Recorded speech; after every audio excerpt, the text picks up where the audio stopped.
नमस्कार दोस्तों, स्वागत करते हैं एक बार फिर से आपका हमारे चैनल एग्जाम सभा में। और आज हम फिर से डिस्कस करेंगे आंग्ल सिख युद्ध के बारे में। ठीक है, यहाँ पे कंफ्यूज मत होइएगा। अंग्रेजों ने अलग अलग लोगों से युद्ध लड़ा, जैसे आंग्ल मराठा युद्ध, आंग्ल मैसूर युद्ध, आंग्ल सिख युद्ध। तो सभी को हमने यहाँ पे अपने चैनल पर डिस्कस किया है। आप प्लेलिस्ट में जा करके मॉडर्न इंडियन हिस्ट्री सर्च करेंगे तो सारे वीडियोज़ हिंदी में उपलब्ध हैं। आप कोई भी घटनाक्रम समझने के लिए हमारे चैनल पर जा करके उसको आप देख सकते हो। तो इस पर्टिकुलर वीडियो को शुरू करते हैं कि आंग्ल सिख युद्ध क्या था, सेकंड आंग्ल सिख युद्ध। सबसे पहले कारण समझते हैं कि आखिर कौन से कारण थे जिसकी वजह से दूसरा आंग्ल सिख युद्ध हुआ।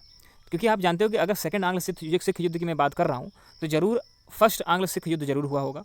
तो उसमें क्या हुआ था, सिखों के साथ काफ़ी भेदभाव हुआ। प्रथम युद्ध में सिखों के साथ काफ़ी भेदभाव हुआ। जैसे भेदभाव से मतलब ये है कि उनको 15 करोड़ रुपए प्रतिवर्ष देने की बात की गई, जो कि एक बहुत बड़ी रकम थी। तो ये एक तरह से टॉर्चर हो गया, सिखों को टॉर्चर किया गया, जिसको सिख सहन नहीं कर पाया।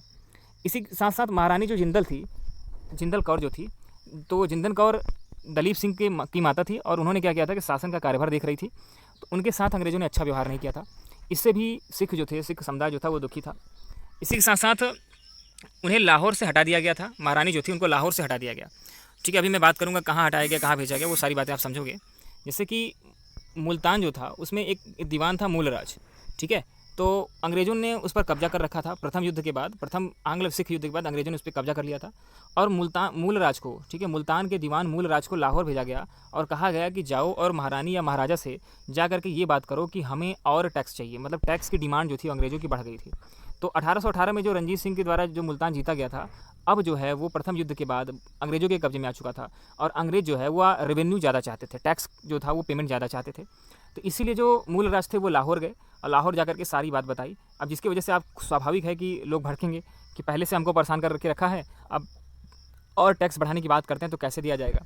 इसीलिए 1848 में जब वांस आंग्लू और कुछ अन्य अंग्रेज़ों को बुलाया गया जो कि मुल्तान का चार्ज लेने वाले थे। आप जानते हो कि एक गवर्नर जनरल टाइप का एक व्यक्ति नियुक्त किया जाता था हर जगह, मतलब गवर्नर नियुक्त किया जाता था। जैसे आज के देश में चीफ मिनिस्टर होता है, तो अंग्रेज़ भी क्या करते थे, एक अधिकारी नियुक्त करते थे। तो जब वो अपना चार्ज लेने के लिए मुल्तान गया तो उसी समय क्या हुआ कि मूलराज की जो सेना या टुकड़ी थी उसने उसकी हत्या कर दी। तो अब अंग्रेज़ भी खफा हो गए।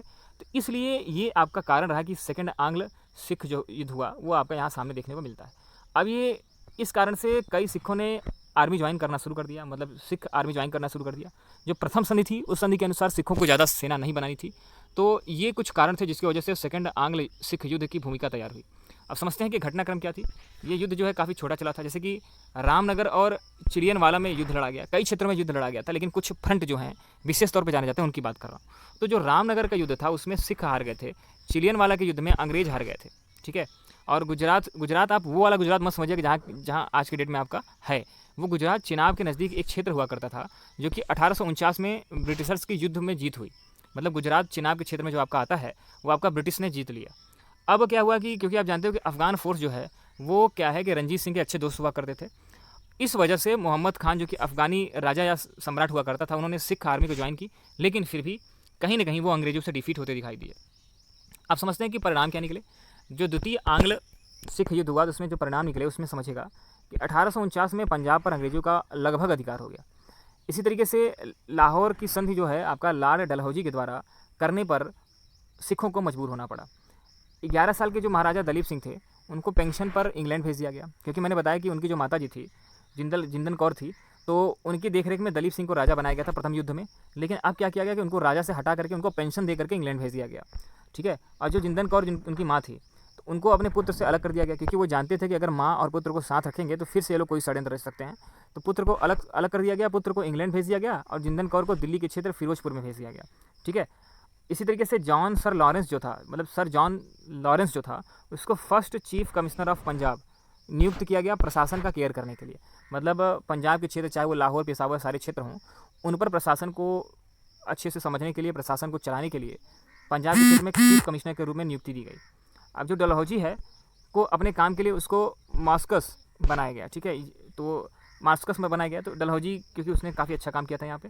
अब कोहिनूर जो कि रंजीत सिंह के पास था और रंजीत सिंह इसको चाहते थे कि जगन्नाथपुरी में इसको स्थापित किया जाए, लेकिन द्वितीय संधि के अनुसार अंग्रेज़ों ने इनसे इस